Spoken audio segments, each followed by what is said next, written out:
ველორბოლა ჯომარდი და მთაში სირბილი სათავგადასავლო ტურში ერთმანეთს სხვადასხვა პროფესიისა და კომპანიის წარმომადგენლები შეეჯიბნენ. გუდაურში დაწყებული რბოლა არაგვის ხეობაში დასრულდა. პირველი ტურის გამარჯვებული გუნდი ჯომარდი გახდა.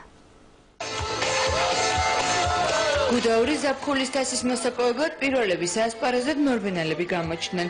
მოყვარულმა სპორტსმენებმა სტარტი გუდაურში მარკო პოლოს ტერიტორიაზე აიღეს. 6 მონაწილემ 8 კილომეტრიანი მონაკვეთი დაფარა და თანაგუნდელებს ესტაფეტა სოფელ ქვეშეთში გადასცა. ამინდის ხესგუშია, შუა დღეს მოგვიწია სირბილმა და ყველაფერი გავაკეთეთ, რომ პირველები მოვსულიყავით და ტრასა არის საკმაოდ რთული. მხარი ვარო, ყველაფერი გავაკეთე იმისთვის, ჩემთვის ესტაფეტა გადამეცა. მეორე ეტაპი ველოსიპედებით 19 კილომეტრიანი მონაკვეთის გავლას ითვალისწინებდა. სპორტსმენებმა რამდენიმე წუთში ფასანაურამდე მისვლა შეძლეს. სათავგადასავლო რბოლის ბოლო ეტაპზე გუნდები 6 კაციანი შემადგენლობით ფასანაურიდან არაგვის ხეობაზე დაეშნენ. საჯომარდო მონაკვეთი 6 კილომეტრში სოფელ გვრიტოსთან დასრულდა.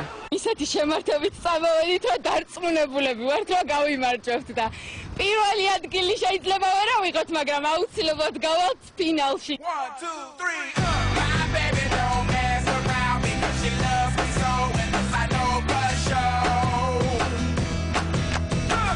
But does she really wanna taste that disease?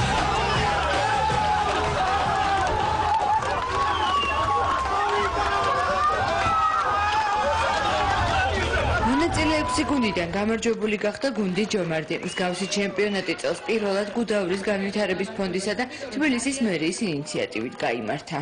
გამარჯვება სადაც ნაწილობრივ ველოდით, იმიტომ რა ვიცი, ყველა ფორმაში ვიყავით, მაგრამ ესეთი დიდი ფორი თუ მოვიგებთ, ამდენად არ გვეგონა. ძალიან მაგარი გუნდი ვართ, სინქრონიც ქონდა, ძალიან მაგარი, თუმცა ბოლოს ჯომარდში დავეშვით. ეს ღონისძიება არის ერთ-ერთი იმ ღონისძიებათაგანი, რომელიც ხელს შეუწყობს გუდაურს ჩამოყალიბდეს 4 სეზონის სრულყოფილ კურორტად და აგრეთვე ხელს უწყობს ტურიზმის განვითარებას ზაფხულის განმავლობაში კურორტზე და პირდაპირ მოქმედებს ადგილობრივი მოსახლეობის შემოსავლებზე და შემოსავლების ზრდაზე. მომდევნო ეტაპი უკვე აგვისტოში გაიმართება. საბოლოოდ კი გამარჯვებული გუნდები ერთმანეთს ფინალში სექტემბერში შეხვდებიან.